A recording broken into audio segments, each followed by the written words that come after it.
Piboong. Aku hanya memikirkan satu peraturan penting. Kenapa kau lakukan hari ini kalau kau bisa melakukannya besok? Hahaha. Few moments later.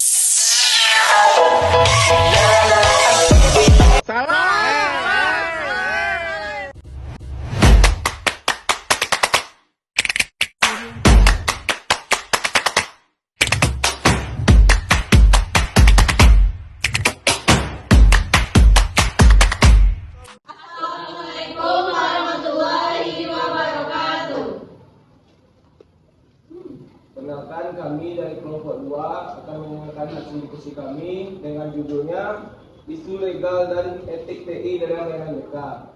Sebelumnya, perkenalkan, saya Adi Kuliadi dengan NIP 14 dan rekan saya Cici Lisdania dengan NPM 10. Saya Maya Puan Maharani dengan NPM 24. Saya Sifana Dalmani dengan NPM 12. Saya Renita Putri dengan NPM 26. Saya Miftahul Ernisa dengan NPM 15. Baiklah, selamat menyaksikan. Materi yang pertama yaitu tentang isu legal dalam layanan BK berbasis TI. Yang pertama yaitu privasi dan perlindungan data dalam layanan BK berbasis teknologi informasi. Privasi dan perlindungan data klien menjadi salah satu isu paling krusial. Konselor menggunakan platform digital wajib memastikan bahwa data pribadi klien tidak bocor atau disalahgunakan oleh pihak ketiga. Di Indonesia, hal ini diatur dalam Undang-Undang Nomor 27 Tahun 2022 tentang Perlindungan Data Pribadi. Penelitian Aditya dan Pratiwi pada tahun 2022 menegaskan bahwa konselor online harus memiliki sistem enkripsi yang memadai agar kerahasiaan data klien tetap terjaga selama proses konseling berlangsung. Yang kedua yaitu persetujuan klien atau informed consent. Informed consent dalam konseling berbasis TI tidak hanya mencakup persetujuan lisan, tetapi juga harus didokumentasikan secara digital. Klien berhak mengetahui bagaimana data mereka dikumpulkan, disimpan, dan digunakan. Menurut Wibowo dan Surya pada tahun 2021, informed consent digital harus memuat penjelasan mengenai risiko kerahasiaan dalam komunikasi online serta hak klien untuk mengakhiri layanan kapan saja. 3. Keamanan dalam komunikasi. Komunikasi antara konselor dan klien melalui media digital rentan terhadap penyadap dan kebocoran informasi. Penggunaan aplikasi yang tidak terenkripsi berpotensi mengancam keamanan sesi konseling.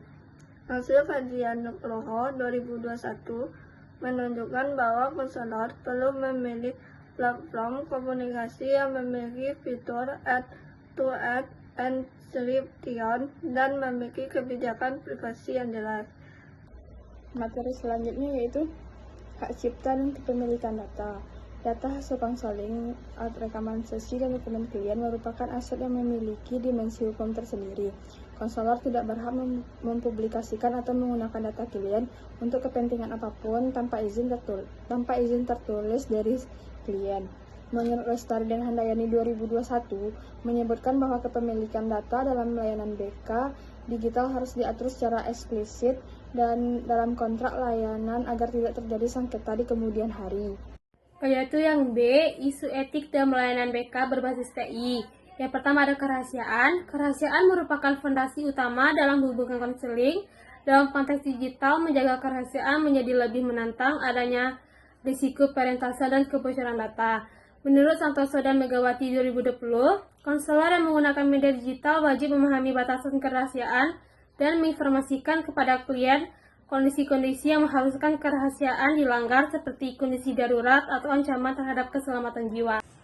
Baik, selanjutnya yaitu yang kedua ada batasan profesional, di mana kemudahan komunikasi digital seringkali mengaburkan batas antara hubungan profesional dan personal antara konselor dengan klien.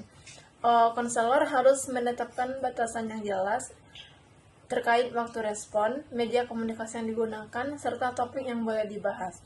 Putri dan Firmansyah 2021 menemukan bahwa pelanggaran batasan profesional Dalam konseling online lebih sering terjadi dibandingkan konseling tatap muka karena aksesibilitas yang terlalu mudah. Kualitas layanan BK berbasis IT harus tetap memenuhi standar kualitas yang setara dengan layanan tatap muka. Konselor perlu memastikan bahwa keterbatasan teknologi tidak mengurangi efektivitas proses konseling.